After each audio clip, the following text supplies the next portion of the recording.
炮头一装好，准备开干。哎呀，这个新炮头就是不一样，打起来就是有劲啊，速度还行呢。现在这个路基本上就不要换斗了，现在就用炮直接一路打上去吧。因为你打的时候掉下来可以把路面填一下嘛，所以说我们现在就不用换了，直接全程用炮算了。如果你要换斗的话，到时候勾不动的话，到时候你再换炮也比较麻烦。所以说就直接上去算了。兄弟们大概估计一下，这个地方如果开路上去打炮，大概要打多久嘞？看看你们可不可以说对，在评论区评论一下。有好多人都说，为什么这个地方呢你不进个125或者是200的挖机？我之前就说过，这个地方呢怎么呢？它的路，我小车拐的话就比较难。你何况一个拖车，我们小挖机拖车进来的时候就比较麻烦，还是慢慢进来的，开了一段的路，我们才把挖机卸下来把它开进来的，要不然小挖机就难得进来。所以说呢，125跟200的机子想都不要想的问题。之前这个老板是什么呢？他之前这个地方已经挖过了，挖过的是什么原因呢？他也是进了一个大挖机，进那个大挖机，它的成本太高了。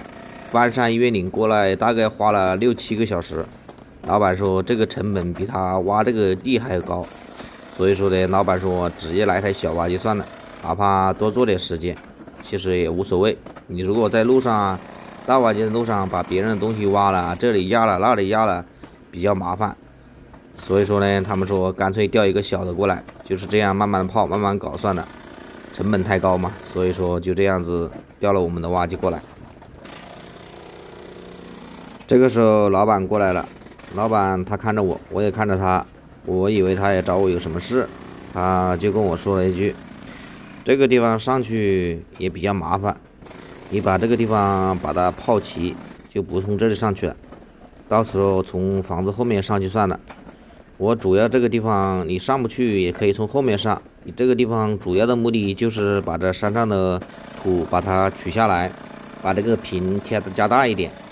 你如果从这个地方上去的话太费劲了，泡机可能要泡好久，所以说他说你这个地方把它泡齐以后呢，把这多的土啊全部甩在坪里面，把坪垫大一点。我说好吧，他说到时候把田垫完了以后，我们就把后面的山上挖一条路上去，从后面走。我说行，一切听老板安排。这个时候可能又有兄弟说了，你当时为什么没想到这个问题呢？为什么没想着跟老板去节约一点东西呢？我就想了，我到这个工地上来的时候，我首先跟老板沟通了，也跟老板说了，他首先这个地方是要把坪垫平，所以说需要土，就在旁边去挖。意思把旁边挖了以后呢，再把开到上面去，把上面开条沟。所以说我们也只能听老板安排。你如果从山后面去挖的话，要从山后面挖到这里来，到时也是全程要泡，可能时间还耗得久一些。所以说我当时就问老板，老板的意思就是这样子，这个意思。什么意思呢？反正前面也要土，你先泡着，这个地方能上去呢就上去，不能上去呢就把多的土全部填在坪里面，把坪扩大，这也是一举两得。你如果万一上不去，就从后面上。我说这样也可以，所以说这个事就是这么来的，知道不？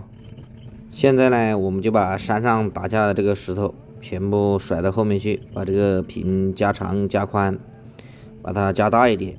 因为这个房子你看见没，是比较大的，你如果坪小了不好看，所以说现在就把这个土把它全部甩过去，把这个坪搞平。把这多了土甩完以后啊，它这个平面还要往下面降的，我们到时候再开在前面把这个平面降下去。好，现在我们这前面已经全部降下来了，基本上挖平过来以后，我们用斗再跟它压一下。老板跟我说今年不打分离土，所以说这个石头垫在上面就不存在有泥巴了，如果下雨也不会有什么泥巴。所以说呢，我们现在一会儿把它趴平，再把它压紧，基本上这个坪呢基本上就搞完了。这个坡按道理也不算挑战失败吧，就是老板不往这里挖了，所以说从后面挖，这个应该不算挑战失败吧。按正常我如果用炮头一直打上去应该没事。好了，搞平了，现在用挖机把它压平吧。他今年不打分地图，因为什么呢？老板跟我说，等他下几场雨，把我们这个回填的这个地方让它自动下沉一下。如果不让这个填的土让它沉2次啊，到时候打的分地图容易开裂。所以说我们现在就开着小挖机在上面多压几道。老板的要求也是让我多压几道。好了，兄弟们，如果喜欢我的视频，麻烦点一下关注，点一下红心，谢谢大家。